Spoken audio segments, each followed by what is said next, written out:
Okay, this is Imagine from ECF, guys, and this is a little more labor-intensive modification for your atomizer.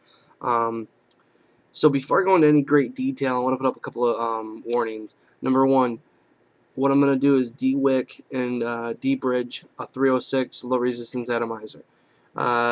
This is a huge warning because if you do attempt to do this, you could damage the coil, damage your atomizer, making it not usable.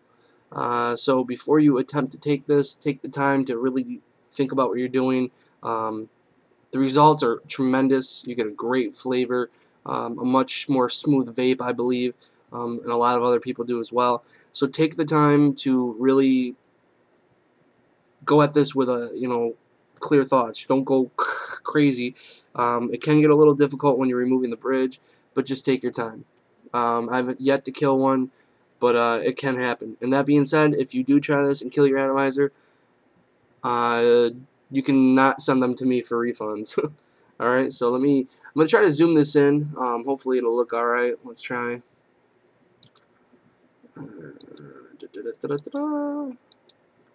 Okay, and we'll move it over a notch. Move it over one more. Now hopefully this will come out clear enough for people. Okay, so what I have here is some really thin needle nose type tweezers that come to a point.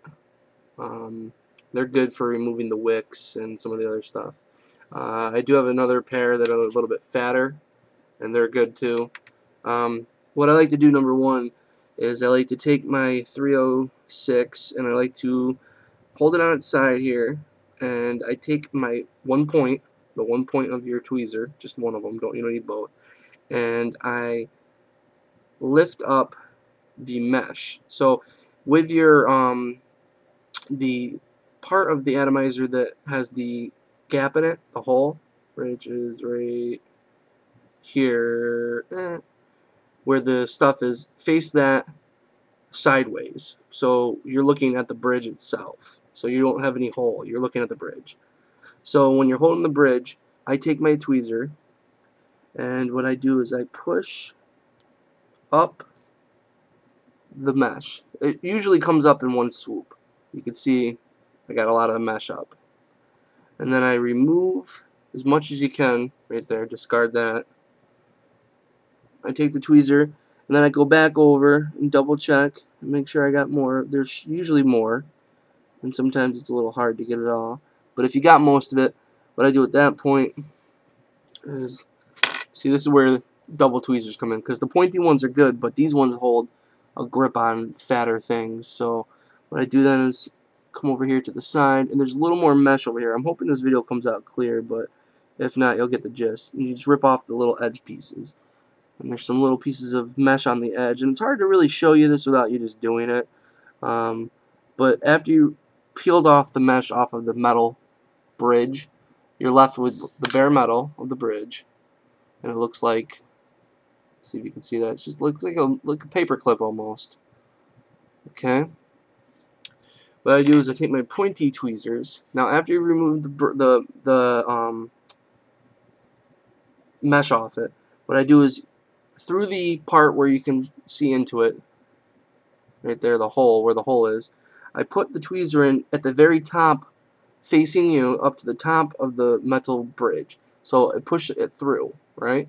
Now, I lift up at an angle away from the center, like to the right or to the left. And then I go back to the other side and push it back that way.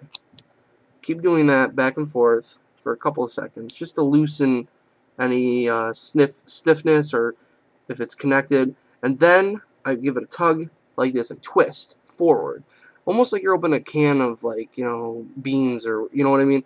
So you're holding the metal bridge, and you've got it lifted up a little bit.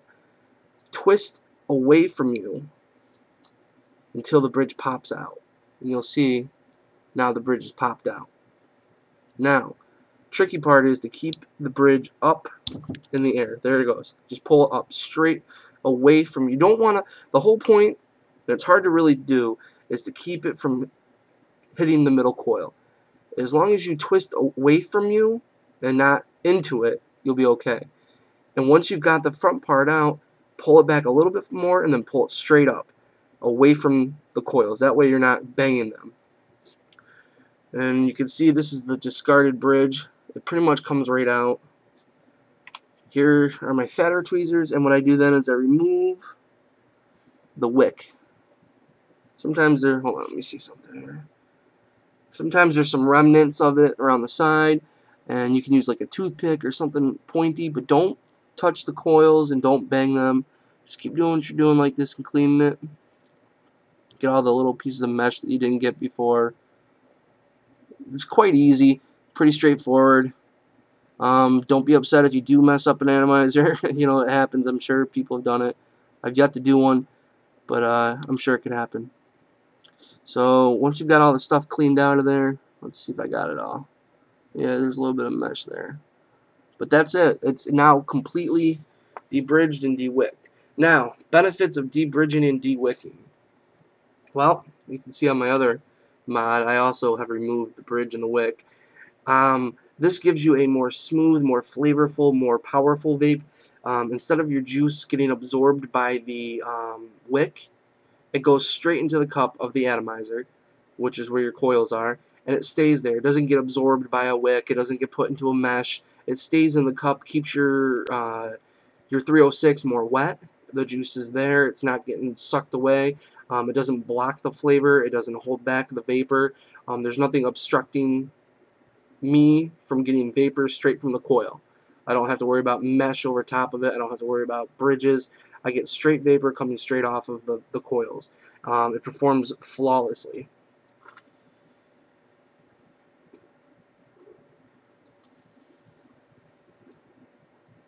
Tremendous vapor, great puff, and you'll see, let's see if I can, I mean, it just works beautifully. You're able to keep it more wet. Drippers, this will help you as well, keeping your 306, or if you want to do this with a 510, you can. It's a little more tricky with a 510 because you have to go down the hole of the outside of the atomizer and actually push into the, you know, get in there and get it out. It's very tricky, but it can be done. I've done it with several of mine. But a 306 is just so much easier. Like I said, you want to remove that mesh on the top.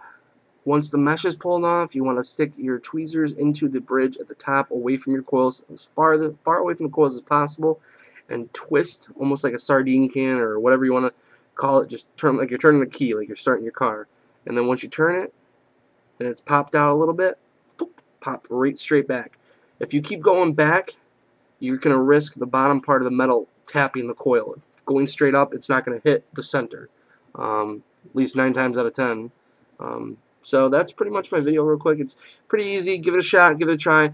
I pretty much mastered it. I'm sure everybody else can figure it out pretty easy once you get it going. A couple of tries and you'll be set to go. And you'll get a bunch more powerful, more flavorful vape. And that's it, guys. Later.